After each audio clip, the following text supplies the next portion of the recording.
Hello and welcome to the Beyond the Summit Summer Cup. My name is Mehmet. I am here with Mo Farah Dota, and this is Team Empire versus LeftOneTV.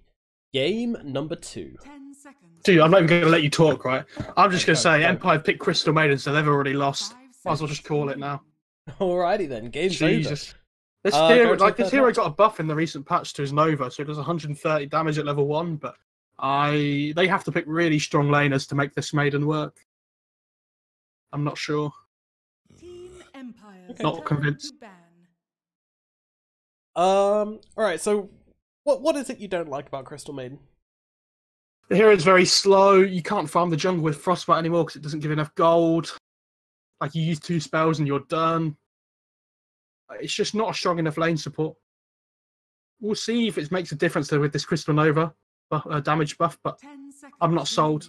And this Clockwork got nerfed as well in the most recent patch, so it only deals 50 damage instead of 80 with the cogs. So Team Empire's laning stage is already looking pretty weak, and they're against a Bloodseeker Bane, which are two of the strongest laning heroes at the moment. Bloodseeker definitely being that first pick material, quite often first banned as well.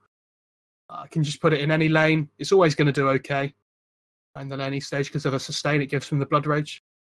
Okay. Right. I'm surprised LeftOneTV didn't ban out the Shadow Fiend though to pair with this Clockwork. Yeah, that could be scary.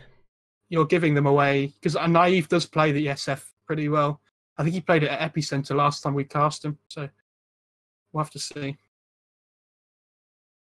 Okay, so what are we expecting in terms of team play from Empire? Are they going to go for? I mean, they've already picked up the Clockwork and the CM. You know, the Clockwork already suggests that there's going to be some heavy rotations coming in.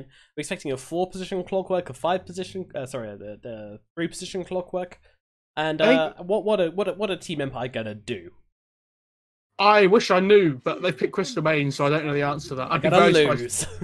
I'd be very surprised if they didn't pick an SF though. Actually, because they've picked PL, they probably won't now. Too greedy, those 2 cores, I would say. But PL's a really good pick against the Bloodseeker in the sense that he can't find the right one to rupture, if that makes sense. Both the Bane and the Bloodseeker are both very single target heavy, so if he starts spawning those illusions before they can get their spells off, then it's very difficult for the Bloodseeker and the Bane to deal with. But I probably expect to see a Radiance from the Bloodseeker this game to help deal with the illusions. Maybe even like a Maelstrom into Mjolnir as well. I was playing a PL versus Bloodseeker the other day, and we got to level 25, and then PL kept, the Bloodseeker kept on rupturing me as PL, and I just stand there and with my doppelganger talent, and literally he couldn't do anything. I just doppelganger every 3 seconds, and he'd be like, oh okay, and then he'd have to try and find the real one. And yeah, it was very awkward. And obviously you could get the real one for the rupture, but yeah, I was gonna say if you get the rupture off before he starts making illusions, that's good because you can see which one's real, but it's not very reliable. LOTV now would need to pick something with decent lockdown and good reach. And something that can deal with the PL illusions as well. Bloodseeker's okay, but it's not great. Yeah, Bloodseeker's always one of those heroes where I've never been like, oh, this is a fantastic Bloodseeker game, but then sometimes, depending on how the game goes more than anything, he just turns up to a fight and kills everyone. LOTV could go down the route of picking really strong laners here as well, though, and just trying to crush the early game.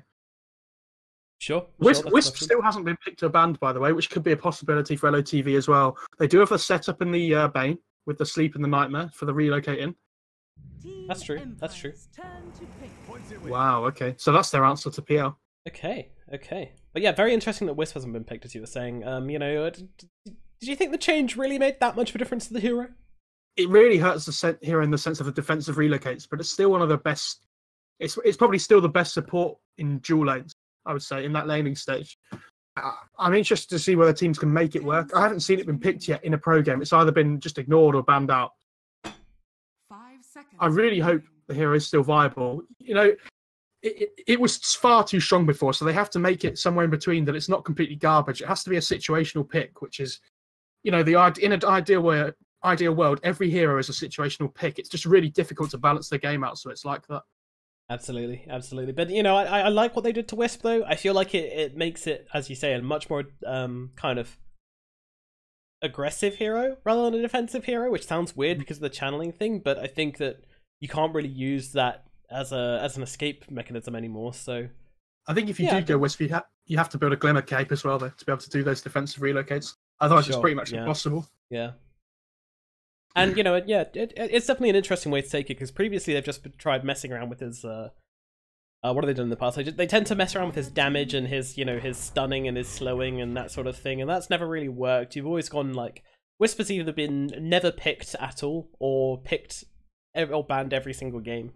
So it's interesting to see how they try and work around, and I feel like they're moving in the right direction finally, in order to make the hero balanced in a way which doesn't affect the way you play the hero. Because fundamentally as a hero, it's kind of weird.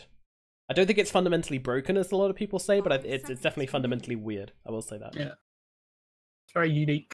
Yeah, and it is a strong concept to a hero. But anyway, we got the Elder Titan coming out from Team Empire. This so it shows that the clock's going to be in position 3. So I feel like LOTV can just lane up this Bloodseeker against the Clockwork and not really have to worry too much. Even if the Clockworks are the +1 out of either of those two supports, I don't think Bloodseeker cares still, because he'll have the Bane with him, I imagine. So I think LeftOneTV are probably going to pick up. They could pick up their mid hero here or the position 4. It doesn't really matter too much. They need some kind of burst damage to deal with the PL, I would say. They have decent lockdown at the moment with the PL Thunder, Rolling Thunder. They've got the Fiend's Whip, the Rupture. They could use this idea of just grouping up as 5 as well. Okay, I don't mind this too much. I think it's Cube Tusk. Always a risky situation. I'll never forget the time he threw a game by kicking a hero away.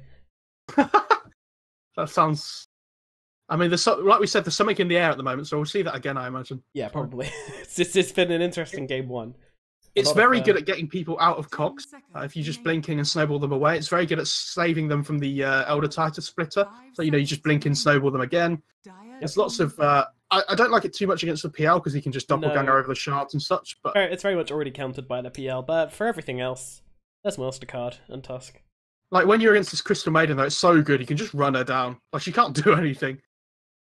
You'll probably just see the Tusk match up against the Crystal Maiden early on, and try and match the Bane up against the Elder Titan in the laning stage. And the Tusk, Cube on this Tusk is just going to run at this Crystal Maiden over and over again. There's not much the PL can do if it's the PL paired with the Crystal Maiden.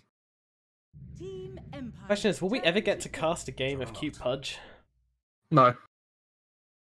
Always going to be banned? So they're putting the Bloodseeker mid. Okay, I'm not sure about this Jug pick.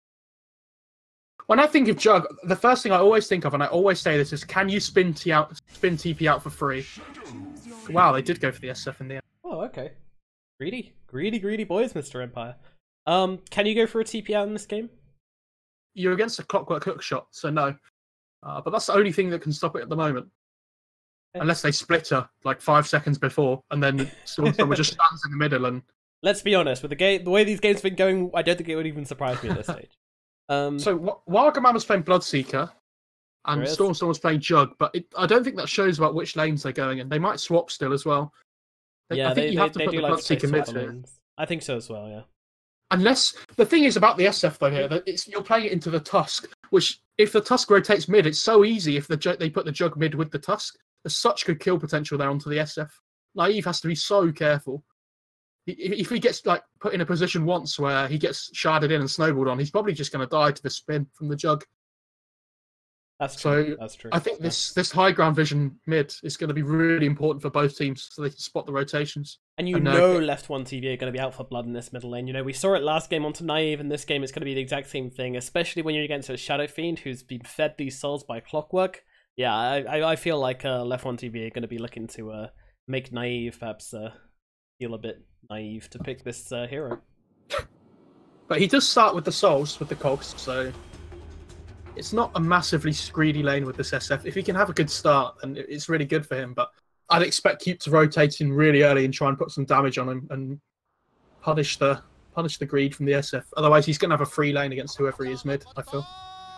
Absolutely. All right, let's get into it. Game number 2, LOTV versus Team Empire. New lineup for Empire, and LOTV trying to bounce back after a rough TI Open qualifier double loss. Who's going to bring it home? We go into a game 3, Mo Farah? I'm going to say I prefer the Empire draft this game. I think they'll get away with their greed. I think they'll be fine. Good. Okay, well, I'm gonna give it to our boys LOTV. Oh, I fell for what everybody fell for. I tried to click on the Viper. Damn it. God damn it. It always happens every now and again. Every like 5th LOTV game I cast, I'll click on that Viper again, and pesky little face. I'm scrolling through the heroes. I'm going to change my mind because Empire are missing a soul on their SF. Oh well, that's over then. No, no. Yeah. Oh, it's yeah. He could have got that last one, possibly, but I don't think so. Yeah, if the Unfortunately. clock had got involved with No, he just denies his own cogs, dude. Hello? Oh yeah. Shut up! Dear. Oh no. I knew What that. have you done? So it's going to be Bloodseeker's safe lane. He does have the Quelling Blade to work with, so it's, even though the SF has the Souls damage, it's still pretty even in this mid lane, I would say. Just wait until the razors come out from the SF, and then it's really difficult. Looks like it's going to be 3 runes possibly, though. Chappie's coming in, and with the shards... No, they've got the swashbuckle, so yeah. Nice little combo there from Cube and Eskil. Not quite sure it was needed, but why not? Go for the style points, don't you? If people are unsure, Cube's a god on this hero, so it'll be interesting to see what he can do. Until he gets Agnins. Then it goes, it reverses and he becomes a dog. So Clockwork in the top lane, using the cogs to block the creep wave. This is exactly what you want to do, especially as a position 3 clock. Yep.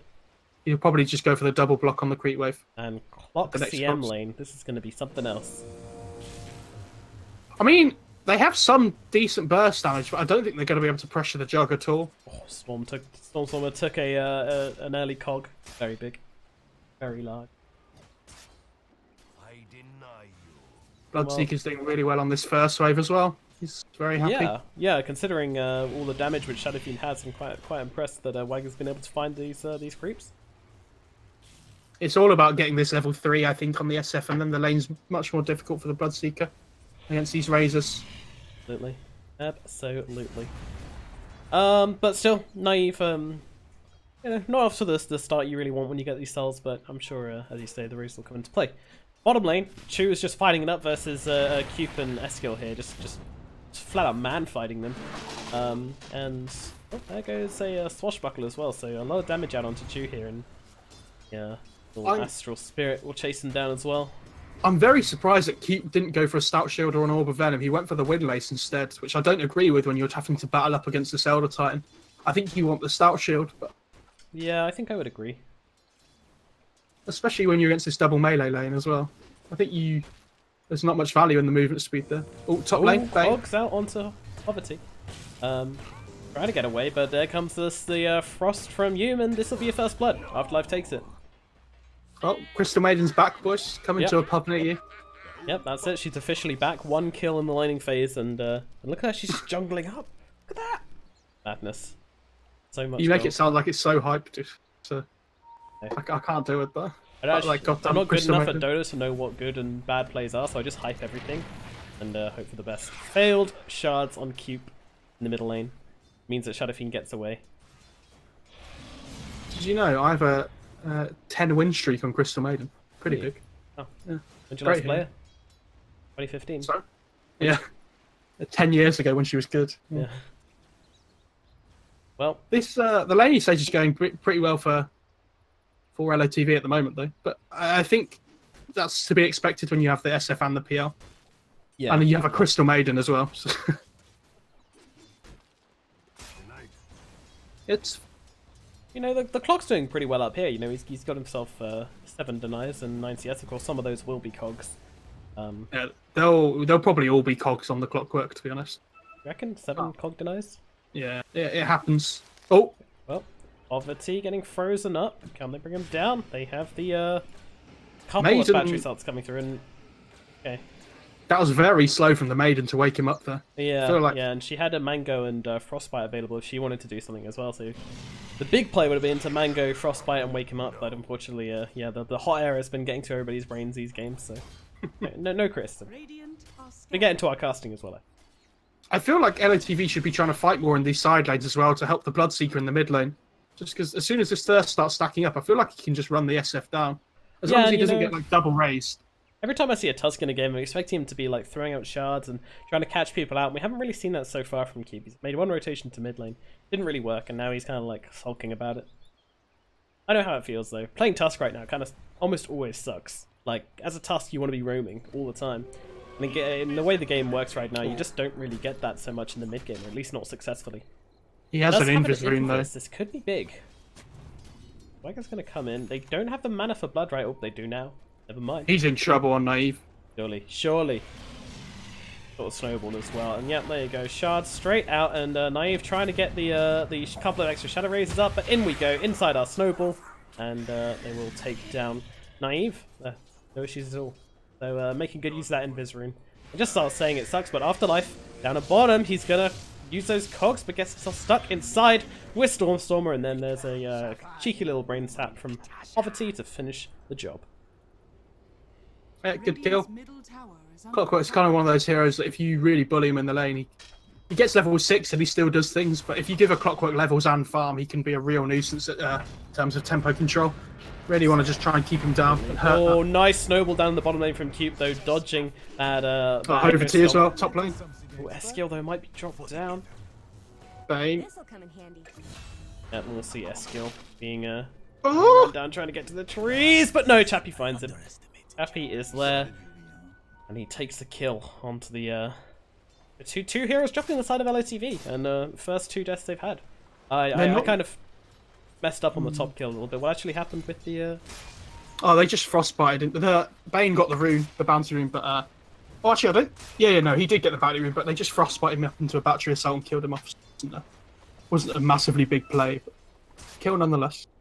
Bottom lane. Cube is waiting once again. He's got this mango, but that is all. But I think he might be in trouble here. Oh, actually turning around and going to snowball through the CM. Things are looking a little bit awkward right now as the frost comes through onto Cube. Stun is just about going to land onto the Tusk, and Naive will take the freebie with that Shadow Raise. Now looking to the trees. Hoverty. Yeah, he's going to get brought down as well. That's going to be 2. One going to Yum, one going to Naive, and going to be your Crystal Maiden getting out for free as well. I think just messing up the combination with Wagger there. He did have that Blood Right available. He's also got Rupture, but they just couldn't make any plays happen.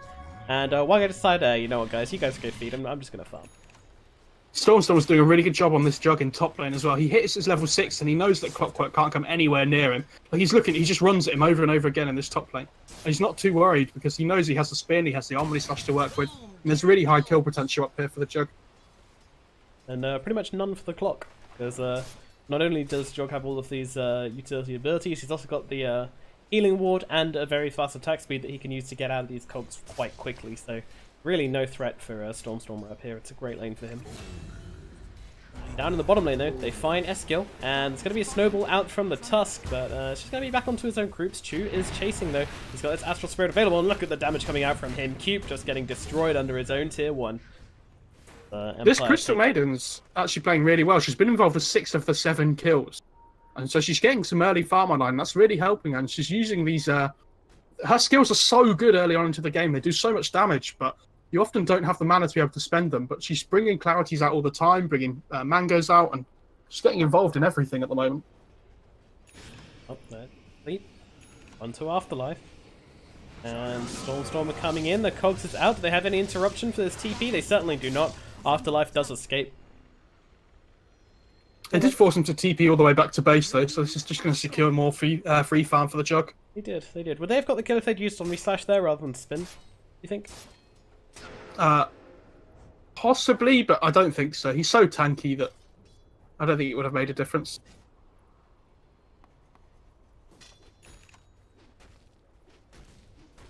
Chappie picks up his Power Treads. Power Treads Ring of Tequila.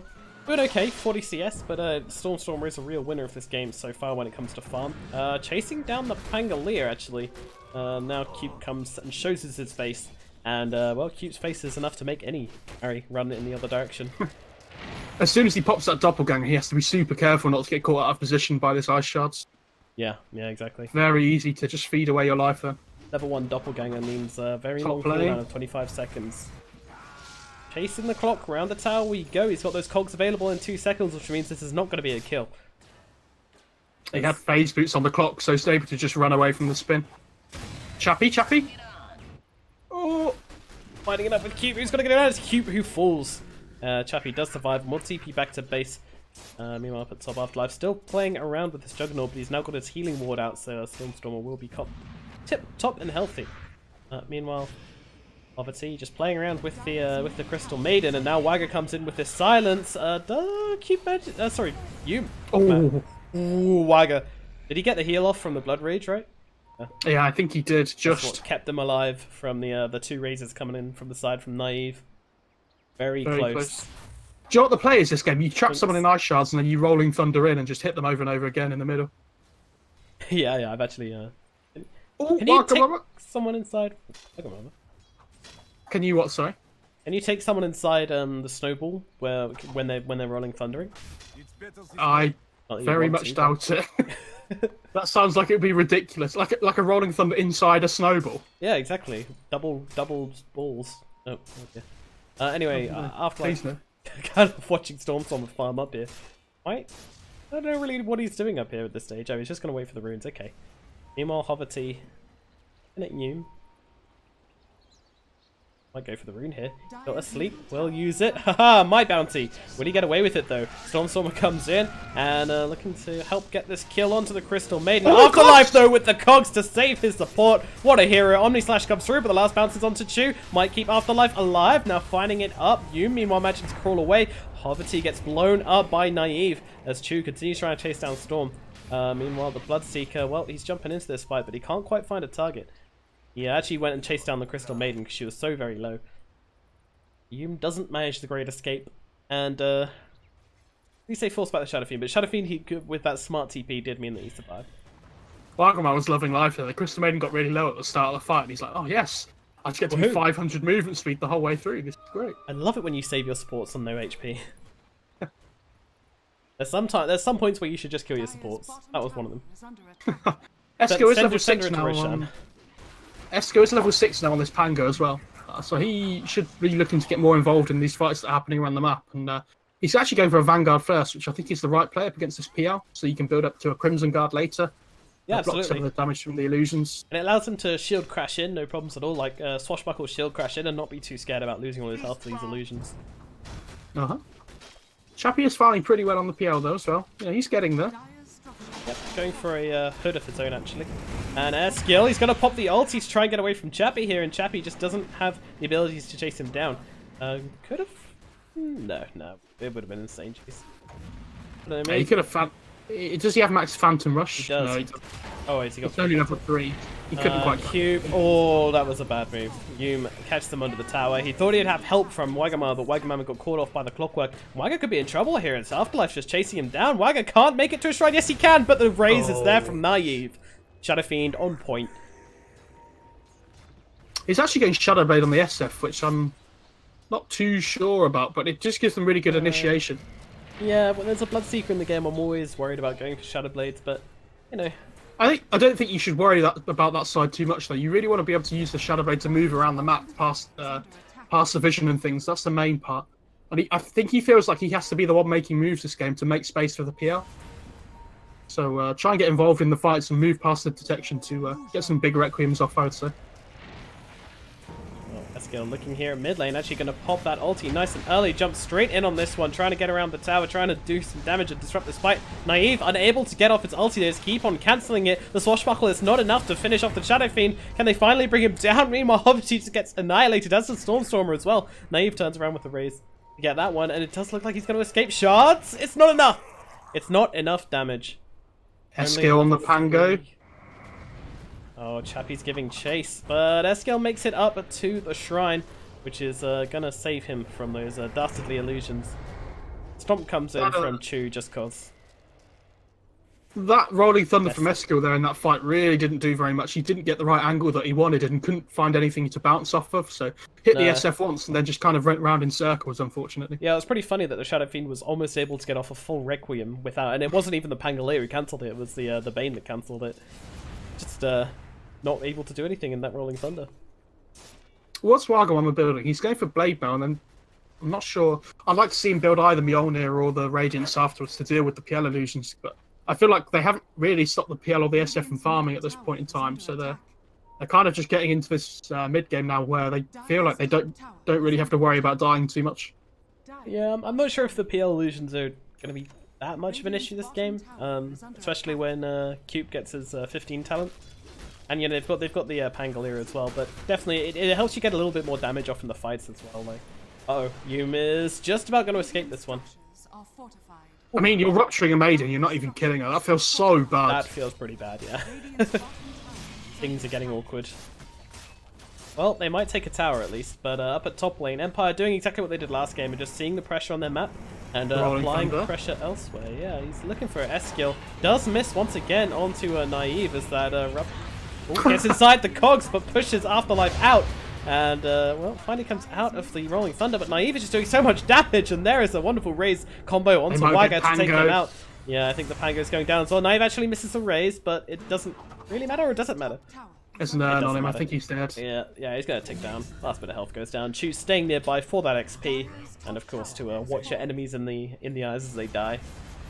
Chappie just pushing mid, almost gets the tier 2 as well. This game's looking really good for Empire. It is. Hard to see LOTV coming back from this one. They have to try and get... You've got a Shadow Fiend and a PL. Like, this game should... It's going out of hand pretty quickly, but...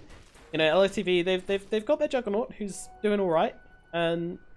Waga is doing not so alright, but he's staying in the mix at least. So they need a really big fight coming up, right? These Rolling Thunders have to start connecting. They have to start hitting multiple targets because that's their big team fight spell. And at the moment, they can't take team fights because he's not hitting anybody with them, unfortunately. Really got to start getting better for LOTV. I love that Naive just doesn't even leave this top lane. He's just being greedy, just shoving in the lanes. They really need to try and get some vision up here, and Maiden is rotating up with a ward, so I'd expect her to place one around her somewhere. Yeah. They're just going to back off, I think.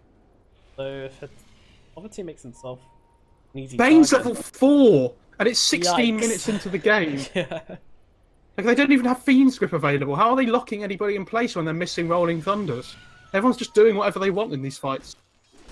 No wonder they can't kill PL. And this Bane needs some levels. He needs some books. He's been taking these tomes of knowledges. Come on, man. I feel like Cube. There's no way Cube should be taking the tome over the Bane there. Like, the Tusk doesn't need the level 6 as much as the Bane does. Level 10 on Tusk. Maiden just uses her freezing field to clear the mid lane. Fine. Why not sometimes? You know, CM's got to make money too. You want up at top? There's a TP out. Afterlife tried to hook shot in, but unfortunately hit a creep on the way. Thanks. He did get vision of the Bloodseeker TP because of the rocket flare. Couldn't get the angle. He's actually been making this clock support, clock off lane work really well this game though. I'm surprised. I think the cog change hurts the position 4 clock more than it does the position 3. If you get the levels on the position 3, it's just the laning phase is a position 4 that gets really difficult now because of the cogs nerf.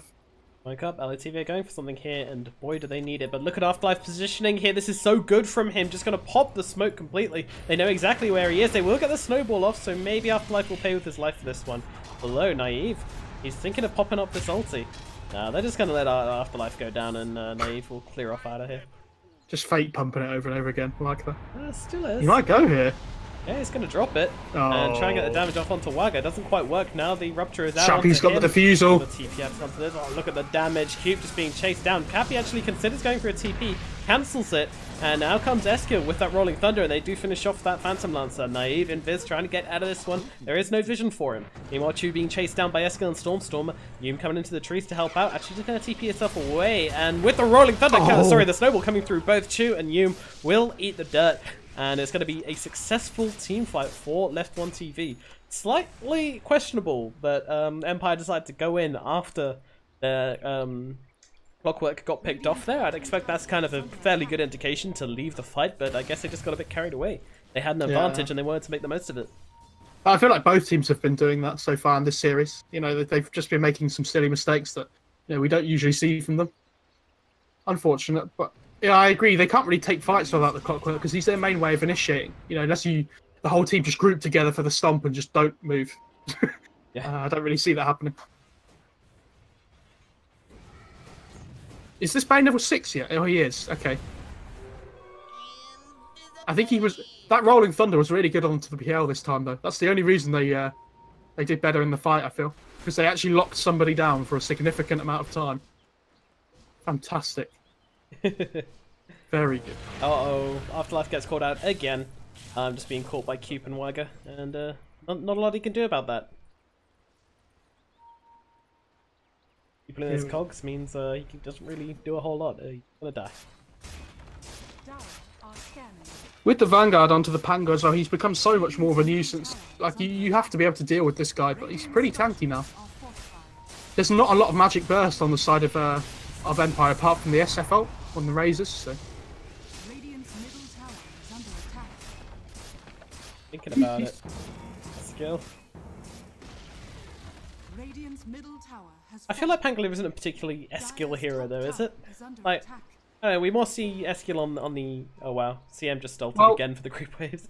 It's not Axe, so... It's not Axe, exactly. It's not Axe, it's not Underlord. What else is there? I don't think I've cast a game that he wasn't playing Axe, so it's nice to see him play the Pango. I know he does play. Back in the days, he used to be an Underlord player. This Maiden's in trouble. Yeah, he cancels his Force Punch. Interesting. Still chasing him down. Meanwhile, Storm was the one that gets caught out at top. And oh no, Cube! Oh, no, Cube! No! He just got debated so hard. He just got played. Bloodseeker. Oh, he just misses the stop. Holy shit, dude! This Maiden's a player. Absolutely. If I'm gonna learn how to play the hero again just by watching this guy. Make Cube look like a 12-year-old kid. God.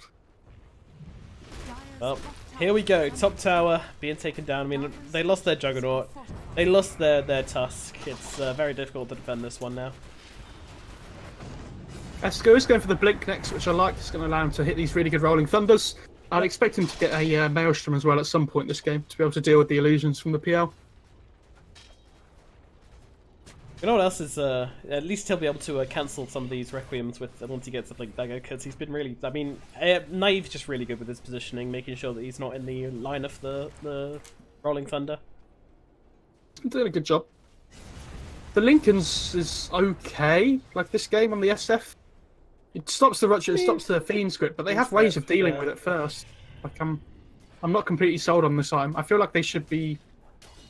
I don't know, they have the PL to output damage as well, so it's not too bad.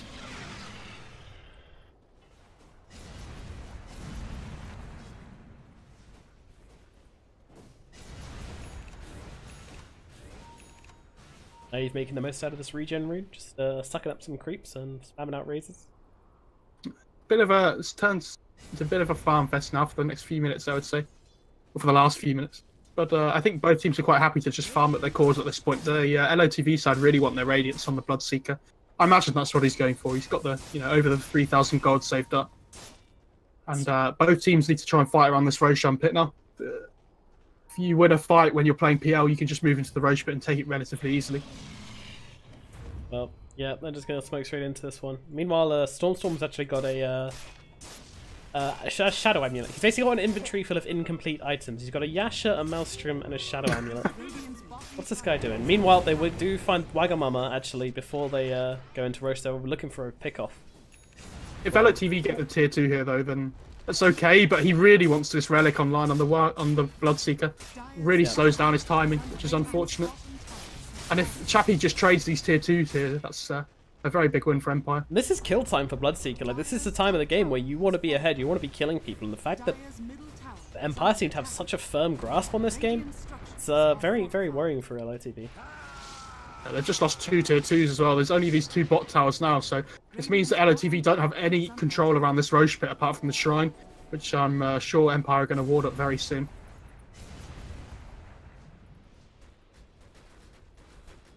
Empire are putting themselves in a really good position for the next few minutes of this game. Yep. He wants to try it again. He wants to redeem himself after getting his trousers pulled down by the Maiden. I don't think this is the play. Oh, he's going for it. He thinks it is. And obviously it is a clockwork, so it's going to take a long time to bring him down. Oh, there's a Pango coming. Yep. And Chappie actually gets ruptured up, so they do find the kill onto Afterlife. Now they're even thinking about getting Mr. Chappie over here as well. He's ruptured up, of course, but Naive's coming in on this one. Now the Fiend's Grip is out, but the Omni Slash goes a bit awry, and Stormstormer can't find a target. Looks like they might try onto Chu here with that snowball coming out. Are they going to take all 3 in? Yes, they are, but they don't get down the cliff in time, and it's going to be a full retreat from Team Empire. Only losing, well, they did lose Chappie, so definitely a win for LOTV. It feels like they're starting to find their feet in this game finally. Yeah, the Elder Titan really tried to use the stop there to cancel the Fiend script, but unfortunately came out just too late. I think the Omni Slash went onto the PL just to make sure he got finished off. So it wasn't too bad. The Fiend script was just about to get cancelled, so they needed that last bit of damage. Yeah, and it would have been pretty devastating if the PL didn't go down that moment, was able to get a bit more damage up before he died, or even possibly survived. I feel like there needs to be a Crimson coming out from this Clockwork. I'm not sure why he's picked up the hood. I don't really see what it does this game. It's okay against like the blood. I was gonna say blood, it's pure damage, isn't it? Like it's okay against the shield crush, maybe the spin. There's literally like such little magic damage. Yeah, I'm with you on this one. Maybe they're just preparing for the Radiance. Possibly, but I'm not sold. Oh, Keep might be in trouble here. What's he rolling to? That's his target. Okay, it's the easy creep. Trying to play around in these trees. Now there comes. Oh, Hookshot actually misses as Wagon will get the silence out onto Chappie. But what does it matter? They chase him down all the same. And the CM has a Glimmer Cape actually. She's just doing okay. Yeah, all these ultis she's been using on creep waves. So accelerated her farm quite a lot. I'm not even kidding. She's literally been ulting every single creep wave she sees every time it's a cooldown. When are we going to see the Maelstrom with the attack speed talent at 20? That's the question. Are we going to see it this game, Nomad? Go on. Give the people what they want. Yes, we will see it. She's gonna go Basher and get the level 20. Gonna be sick. Dude, I'm excited. She's gonna permalock Stormstorm and just solo him. Then everyone will pick CM every game in TI. That'd be horrible. Yeah, Nomad prediction. Eskim's actually go for the Yules next as well. Obviously very good on the Pango when you roll in on top of somebody. Just use yourself up in the air while you're on top of them and they get hit a second time. Pretty good against the... That's about it. Oh, okay. Like it's another disable. Yeah, you can cancel the Shadow Fiend ulti, which is very much needed. Cancel the CM ulti as well. Oh yeah, stop her farming creep waves. Yeah. It's big. LOTV do smoke up here though. They've got the DD on the jug, so they really want to try and find something. Could be big, if true. Let's see. And they make it true. If they find the CM, this is completely value for Empire. They don't care if she does. Absolutely. They're not going to find anybody though by the looks of it.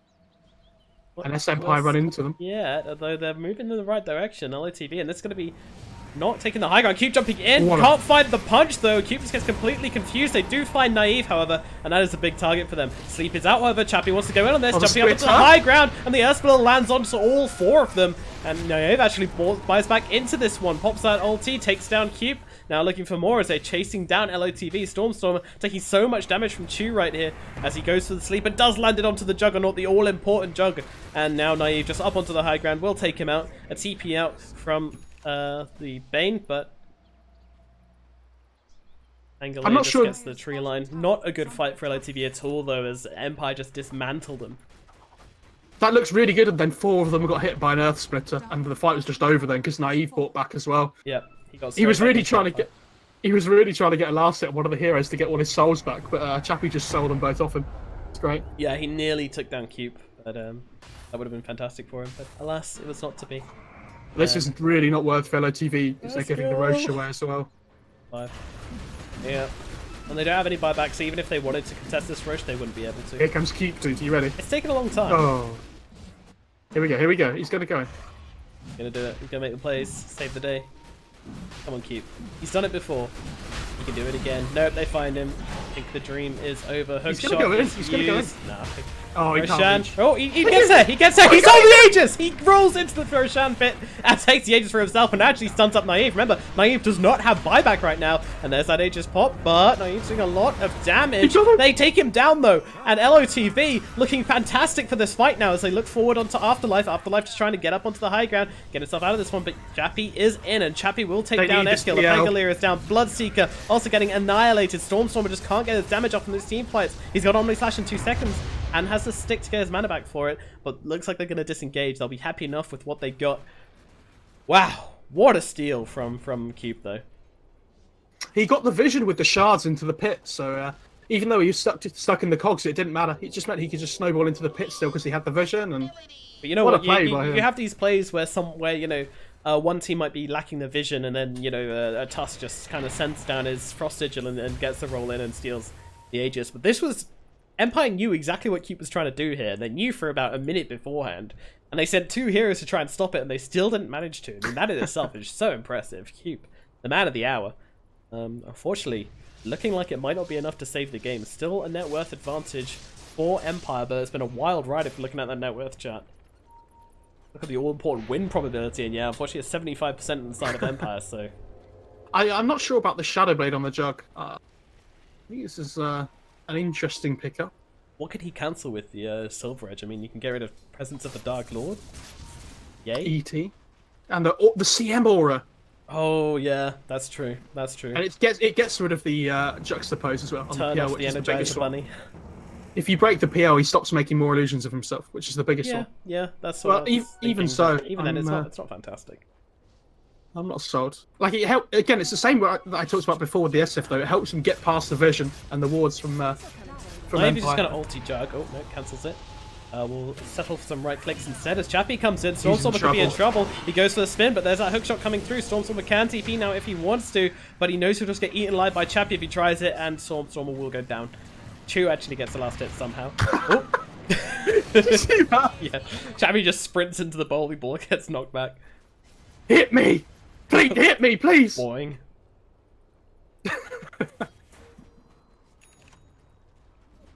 This CM might be in trouble in bot lane. She has to get out now. She has to blink now as well. Jeez. Jason, yeah, blink. Glimmer Cape, you're gonna have to commit much more than just a Tusk to kill this hero. If this CM gets a blink BKB, you have to respect her damage that she's going to be outputting with the freezing field. Absolutely, like, yeah. It's so much. That's not a joke. Like, it does so much damage, this freezing field, and they're probably going to have to save like a Walrus Punch or a Fiend's Grip or something for it. Yikes. And that's your the enemy, well, I guess position 4, because, I don't know, Titan's pretty farmed as well. He's got himself an Atos. He's so tanky as well this time. Like, there's not a massive amount of damage coming out through LOTV, so... Like they have to go through this PL and the SF, and they have to kill this really tanky Titan as well. That's going to be sitting on the front line, just punching away. Is CM still the 5 on the side of Empire? Yes, I think so. Okay. What did he say? She has the GPM talent now though, and she has for a little while, so that's why she's scaling pretty well. Off cooldown, time to grab some creeps.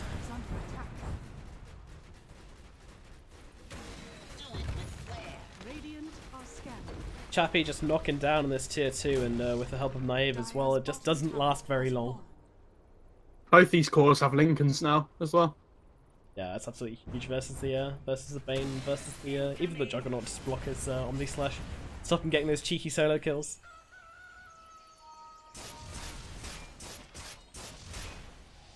That's a DD that spawned in the top area. Might be neither team sees it at the moment, but that could be presenting an opportunity to both sides.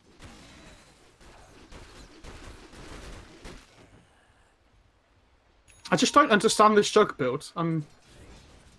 Like he doesn't do enough, I don't think. Like the Mjolnir is nice against the PL. It's very good. Like the Manta's okay. Shadowblade's okay, but like Jug, it feels like Jug. The reason we don't see him very much anymore is he's not really a game-winning hero. And like from your main farmer, you really need it to be a game winner. He's doing his best, but yeah. Oh, Yule's in the middle lane. Skill just saving himself from the stomp. Naive comes sliding in, and this, I feel like the later this goes, the more it's in Empire's favour. You know, you've got this Shadow Fiend and you've got this PL who are just going to be farming and farming. You know, admittedly, super late game, the Juggernaut and the Bloodseeker might be a little bit more powerful, but even then, like, I don't know, Bloodseeker kind of falls off. I don't agree with these item choices either. I think the BKB on Bloodseeker is fine, but I really don't think S skill should be going for the Shivas. Like, it's good against the PL because of attack speed reduction, but I think they really lack damage. That's their main issue at the moment. Like, maybe even an Abyssal Blade might be okay for him. Just keep people in control, in place. Oh, team might be in trouble. Yeah, I think he's going down here. He'll put down the sleep. Will be taken by illusion, and then you can finish him off, no problems at all. Oh no, the hook shot's on an illusion. Yep, and they realise what's up pretty quickly. There's a gem on the clockwork as well now, so this map control for Empire is going to be really squeezing LOTV into their base. Well, Stormstorm's going to get the courier. Finds the courier. Okay. Walking by. Finds a freebie. We'll make his way over to middle lane and cut this creep wave. If they can kill off these creeps, then they will have nothing. Oh, what a play! Oh, did he put it? Oh, Chappie put the Lincolns onto Naive. Onto Naive, very good. Fleet comes down, lands on no one, thanks to that Yules, but Eskel being blown up on his own base. And meanwhile in the backlines, you're going to have the Juggernaut ulti coming through, but landing mostly onto Afterlife, which is not the target you want it to be on. Spin immediately out of that one, trying to back out of this one. There's so much physical damage that the spin is not going to be enough to save you. And in comes CM, blinking forwards with the slow. Now there's Sleep Rolling Thunder coming through while they take down the Crystal Maiden. And that is going to probably be about it, as Empire decide they've had enough and just retreat from this fight. Yeah, that was a buyback from the Pango as well, so good net worth swing for Empire. They really want to wait for the second Aegis before they go high ground, I think. You've got to respect that high ground push. It's very easy if you to get a pick off to just say, oh, let's just go and take racks. Easy as that. Going high ground is a lot harder than people think at lower MMRs.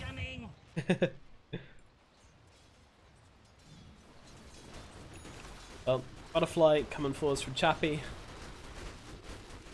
I mean, should help him a lot. Helps him get away from the Juggernaut spins, although it's not really been an issue for him, to be honest. And gives him some evasion burst at Jug as well, which is always nice. And basically just doubles his damage output almost. Maybe that's a bit extreme, but definitely helps out. You got to put the Blood Rage on the Rolling Thunder, dude. It's the play. I think that works, doesn't it? I'm not sure. Blood Rage on Rolling Thunder? Yeah. If you Blood Rage the Pango before he goes in. I'd see why I wouldn't. They could just go Mjolnir on the Pango as well, which would help solve their damage issues, but again, the problem I see with Bloodseeker is, although it's a really strong laner, it's so single target focused. Yeah, yeah. Like, PL is just such a good hero against this Bloodseeker. And Empire making every single one of their heroes incredibly relevant. Radiant structures are fortified. He has the Butterfly now as well on the PL, so he's even more difficult to deal with. I expect he will just go for a Heart or a Skadi next, probably a Skadi, and then I just don't see how LOTV deal with him. Yeah, it's one of these scary, scary Phantom Lancer games. And you know, the tools we talked about before for clearing the illusions, the Pangolier, Swashbuckle, and the Stomp, the level 15 on Tusk, well, they're just not that potent anymore. I still want to see this big 5-man CM ulti. That's the play. Huge. She's not actually going for the BKB, sadly. She is going for that Ghost Scepter. I mean, that's okay when you're against the Jug, against the Bloodseeker running at you. Like we said, there's not a massive amount of magical burst on the side of LOTV either. So nope. Ghost Scepter's okay. Boom! There it goes. Yeah, he is going for the Skadi next on the PL, which I really like against these two melee cores of LOTV. Just keep them locked down in terms of movement speed slow. Well, there is a bit of a standoff here. LOTV keep to their high ground. Oh, he's doing it again. Wow. Okay. Is Hume just alphaing up this game? Like, you can know our Roche timings, I don't care. Or is this the long-term play where he gets like a reputation for sharing his Roshan timings, and then every now and again when they need it, he'll put the wrong timings down?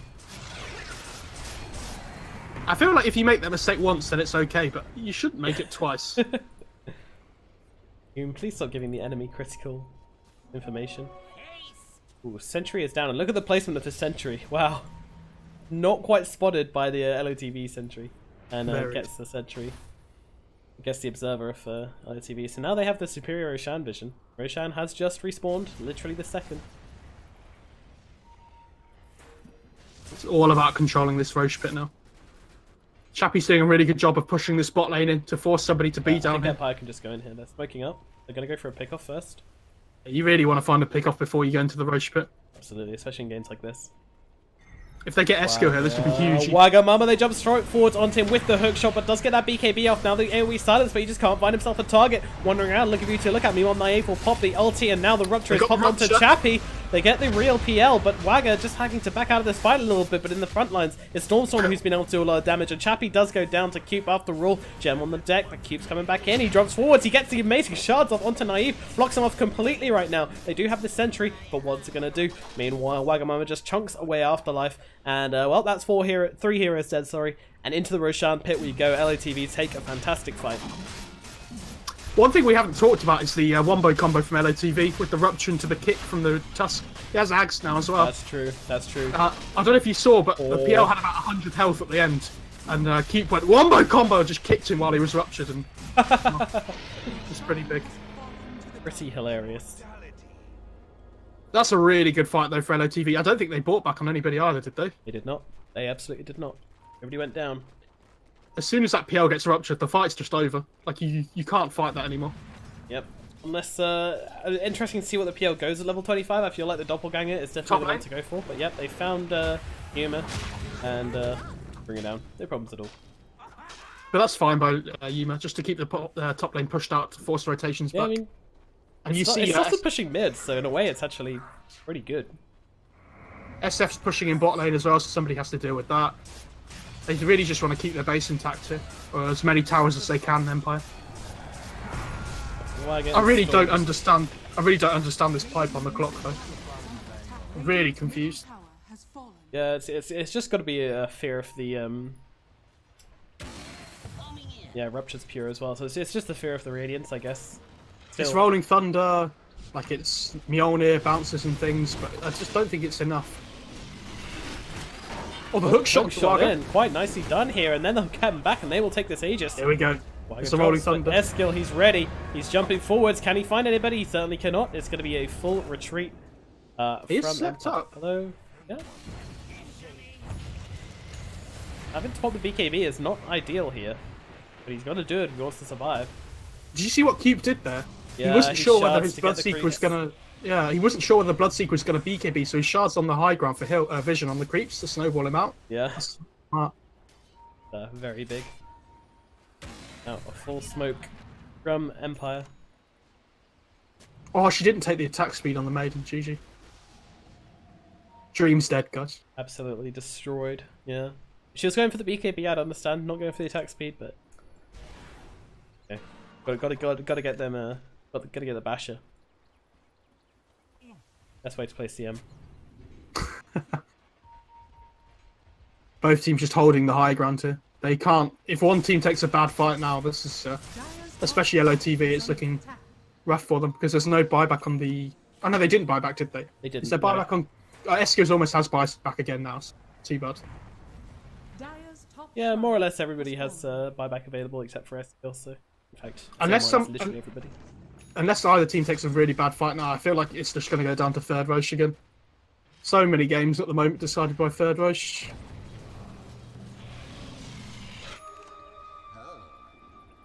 Watching the Chinese TI qualifiers was the best. Every game just goes to third Roche.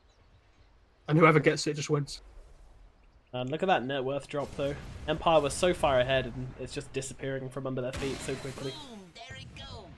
Yeah, but that's because their clock position 3 doesn't really scale. I feel like the main net worth difference is between the Pango and the clock. I mean, hard to call because he's only 4,000 gold above the clock, but yeah, I guess that does make all the difference when the net worth is as tight.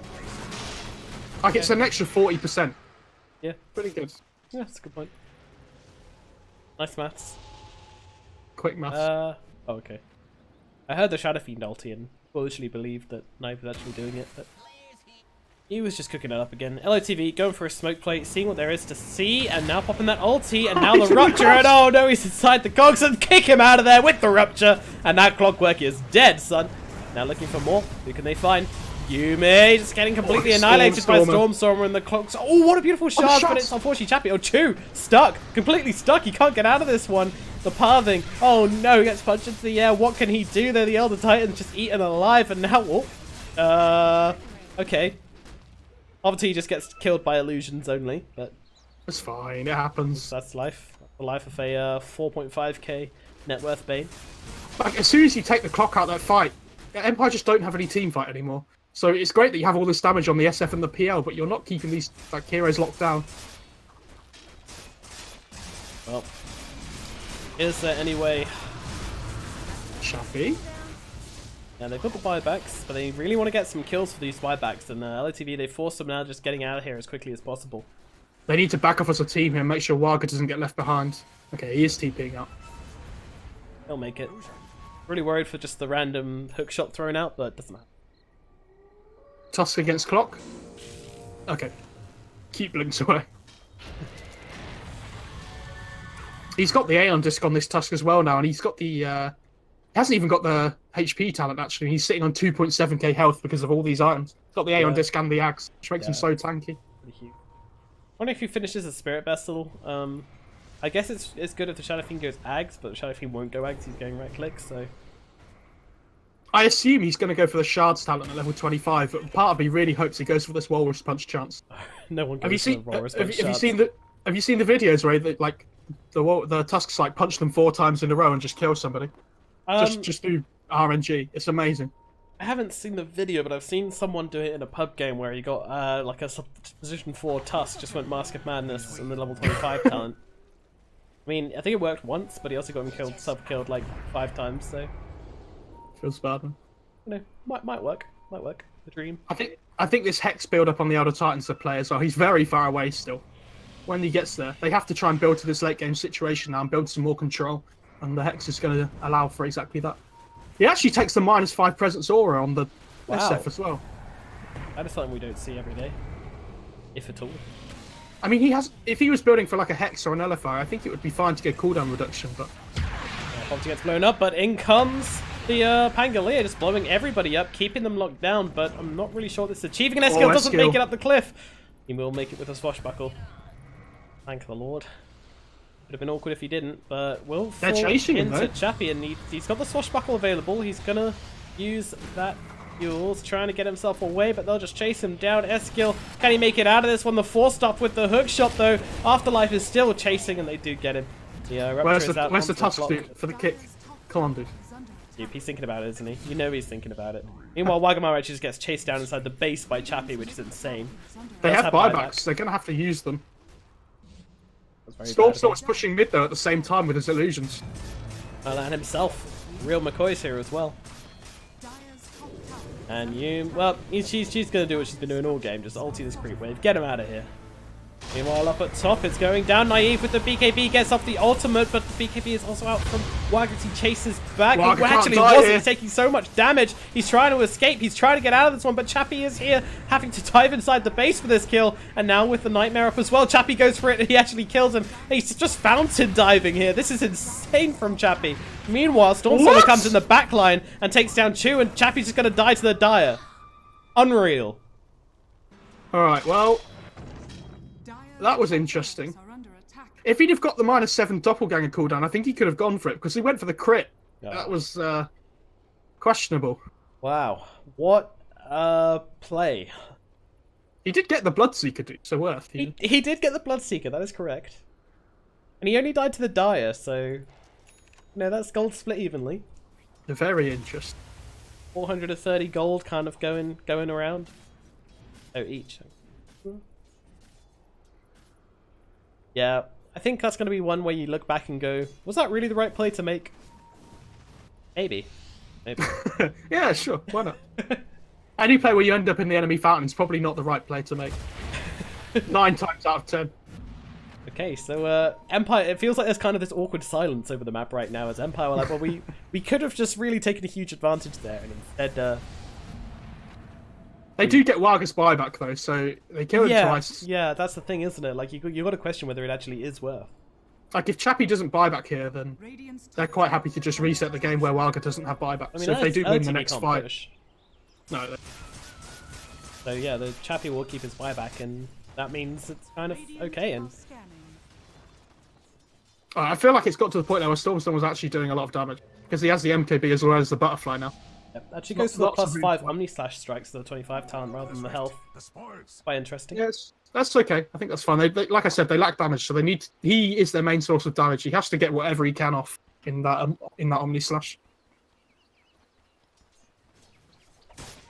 Empire don't really have any map control at the moment. S-Skills has got a gem on this Pangolier. Is there one on the side of Empire? There is one on the Crystal Maiden. So. Eskil goes for the Swashbuckle cooldown, which is quite interesting considering his build. I thought he'd be more interested in the Rolling Thunder, but good, still good. Roche just spawns just as Chappie's in the pit, so... Wow. Fortune favours the Chappie, apparently.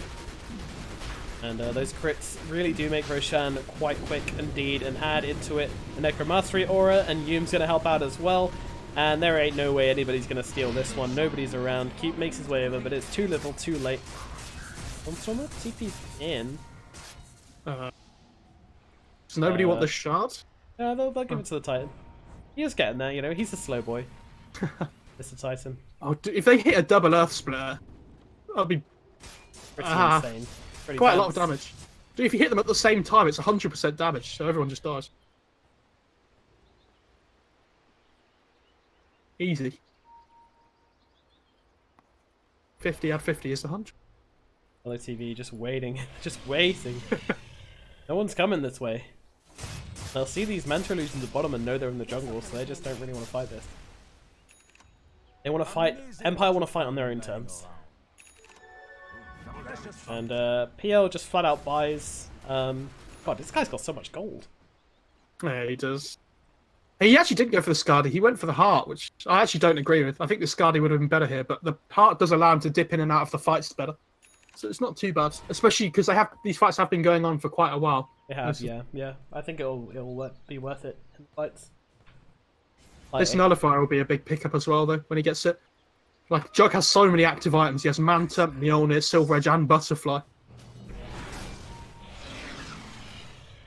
Even Waga as well. BKB, Blade Melt, 4-staff bots. Yeah, it's definitely more for Waga than Stormfloor, I feel, because, you know, Mjolnir does a bit with the active. Obviously, Manta's pretty huge. Butterfly in an actual fight.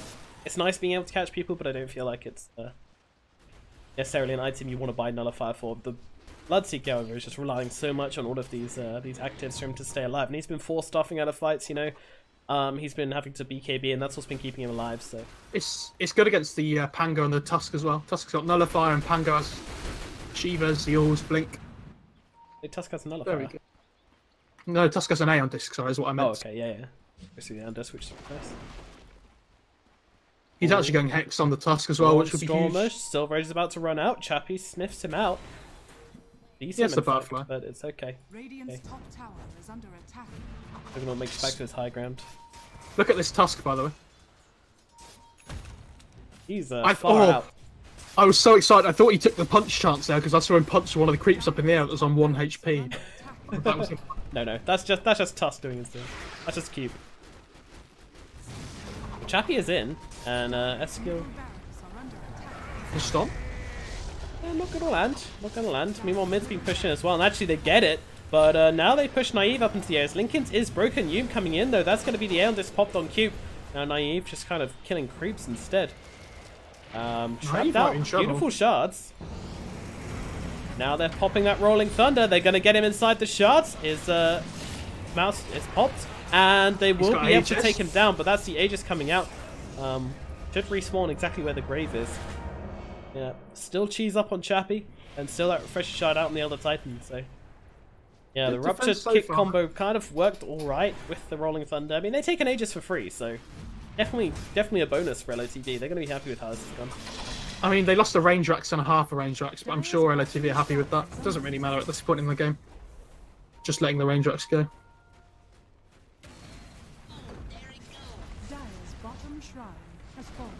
Yeah, SF really needs this MKB online as well. He is building towards it now. Yeah, he's getting there.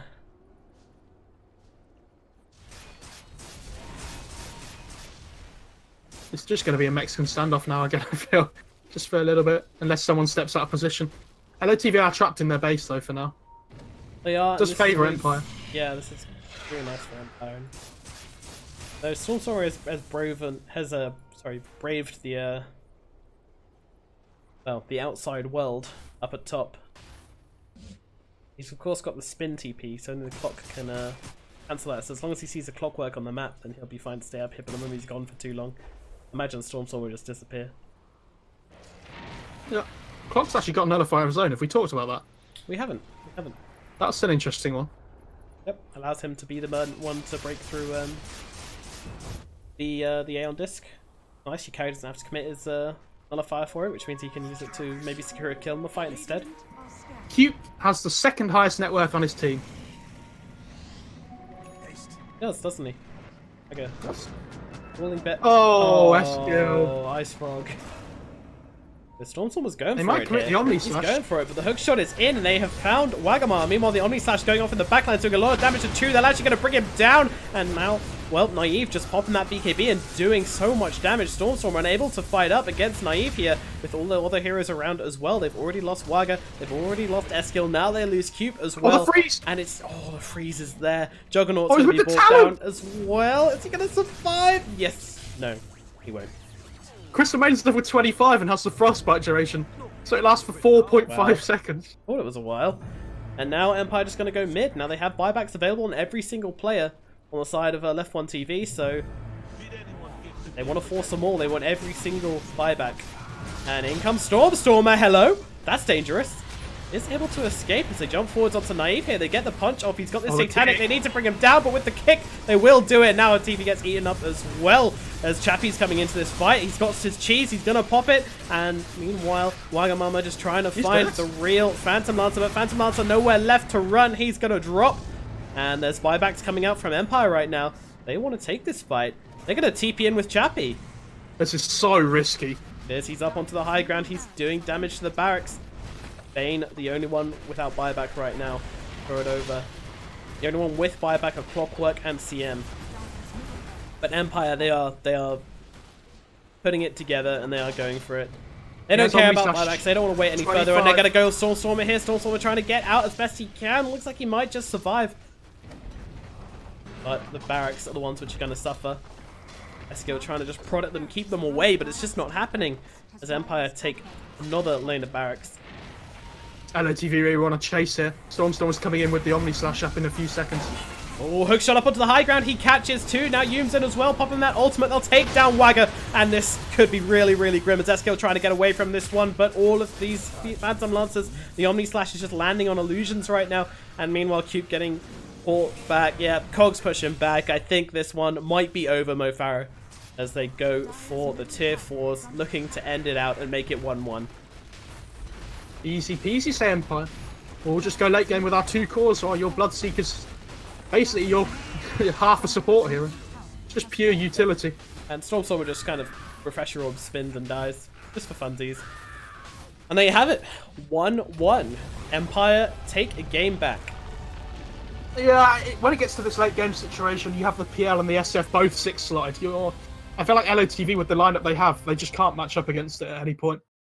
Like, it's so difficult. The Bloodseeker's built so many utility items, he's just not doing any damage. Like, the Rupture Kit combo's cute, but when they just buy back and come into the fight, it doesn't really matter. Yeah. Like, a Bloodseeker doesn't do anything anymore, and Stormstormer can try and do as much damage as he can on this jug, but he's not going to be able to out-carry 2 cores. Let's just compare Yume to Hoverty. You know, Yume, level 25, had a GPM of 416. Hoverty is level 22 and had a GPM of 229. This Crystal Maiden was farming. But she does have a GPM talent where the Bane doesn't. True.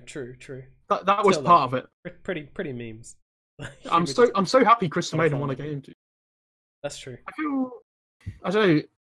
It felt like they kind of just picked Bloodseeker on LOTV without really thinking about how they wanted to go about playing the game around the Bloodseeker. Yeah, they let it get very late, which is surprising for a Bloodseeker lineup. Usually when you pick these Bloodseekers, you expect them to be fighting, but I just feel like Bloodseeker and Jug just kind of don't work that well together. Like, they had good sustain. You know, they had the healing wards, they have the Bloodseeker sustain as well, but when you have, like, this utility hero in the Bloodseeker and another utility hero in the Pangolier, you really have to try and force it early to win the game. But you can see by the graph, they missed their timing. You can see by the graph that, you know, LeftOneTV, they had a chance, you know, after a couple of fights. You remember when they forced out all those buybacks from Empire? You know, they had a chance. They could have done it. But in the end, Empire did take it and draw it out to make a 1-1. But guess what? We got a game number 3. It's a win for us, and we'll be back very shortly with Empire versus LeftOneTV to find out who takes the series.